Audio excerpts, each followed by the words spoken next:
అమ్మవారు సర్వాధార స్వరూపిణి, సర్వ చైతన్య స్వరూపిణి. గాయత్రి మంత్రంలోనూ అదే చెప్తాడు.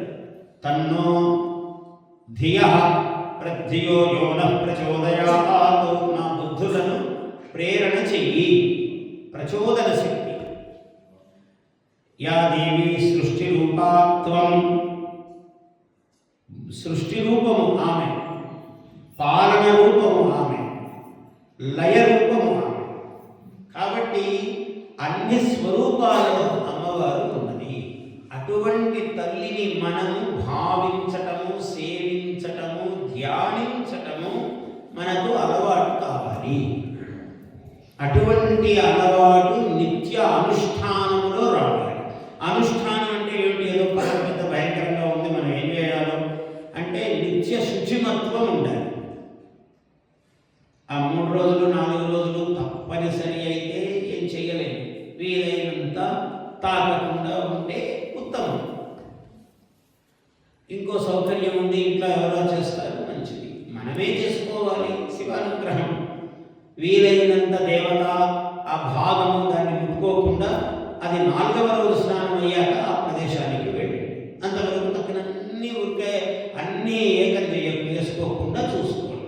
మన సౌకర్యాన్ని బట్టి అతిగా నియమాలు పెట్టి ఇట్లనే ఉండాలి అట్లనే ఉండాలి అని చెప్పడం లేదు నేను. ఎందుకంటే సౌకర్యం మన మనస్సుకే తెలుస్తుంది ఎంత వీలుంది.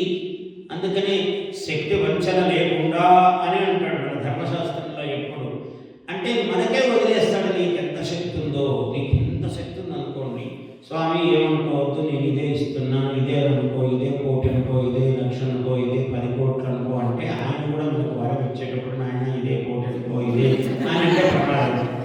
అందుకని శక్తి నీ శక్తి అనుసారము యథాశక్తి అన్నాడంటే నిజంగా ఎవరిని మోసం చేస్తాం? దేవుడిని మోసం చేయలేము కదా. ఎంతో శక్తి ఉంటే నాకు ఇదే ఉంది స్వామి అని చెప్పామనుకోండి, అందుకని అదే అక్కడక్కడక్కడ సర్దుతాడు ఆయన. అట్లా కాకుండా మన మనస్సే ప్రమాణం. దేనికైనా మనం స్వచ్ఛముగా ఉంది, పర్వాలేదు, ఇవ్వగలం, చేయగలం, చేద్దాం. లేదు ఇంతే ఉంది, అందులోనే చేద్దాం. మన శక్తిని ఎక్కడ బయట చెప్పవలసిన పని లేదు. అందుకని ఇన్ని చేసి కూడా భక్తిహీనం, క్రియాహీనం, ద్రవ్యహీనం అన్ని చెప్తాడు చివరికి. మహేశ్వర యత్కృతంతు మయా దేవ అంటే ఏదైనా మంత్రలోపము, జపలోపము, మనోలోపము ఇవి మన చేతిలో లేనివి. వస్తువులంటే పుష్టిగా అన్ని పెడతాం. ఇక్కడ పాలు అభిషేకానికి లీటర్ కావాలంటే లీటరే ఉంది గురుగారు, 2 లీటర్లు తెస్తాము, 5 లీటర్ల బాటిల్ తెస్తాము అంటారు. ఇవన్నీ బాగానే ఉంది. అట్లా ద్రవ్యము కూడా లోపం ఉండకూడదు. అది తెచ్చాము కదా ఇది లోపం చేయదు, ఇది ఉంది కదా అని అది లోపం చేయదు. అందుకని ఏ లోపము, శక్తి లోపము లేకుండా, శక్తి వంచన అన్నాడు, చాలా మంచి మాట వాడాడు. ఆ శక్తి వంచన అంటే ఏమిటి? మనకు ఒకటి ఉంటే ఒకటి అక్కడ ప్రదర్శించవద్దు. చాలా శక్తి ఉంటే ఇంతే ఉంది నాకు అని చెప్పొద్దు. ఇంతుంటే ఎక్కువ ఉందని కూడా నువ్వు చేసుకోవద్దు. దానికి అనుగుణముగా చెయ్యి, ఎంత నీకు వీలుంటే అంత అని. అందుకని శక్తి వంచన లేకుండా అన్నాడు ధర్మశాస్త్రంలో. యథాశక్తి, యథామతి, యథాధర్మం అన్నాడు. ధర్మం ఎంత చెయ్యవలసి ఉంటే అంత, నీకు ఎంత విశాల బుద్ధి ఉంటే అంత.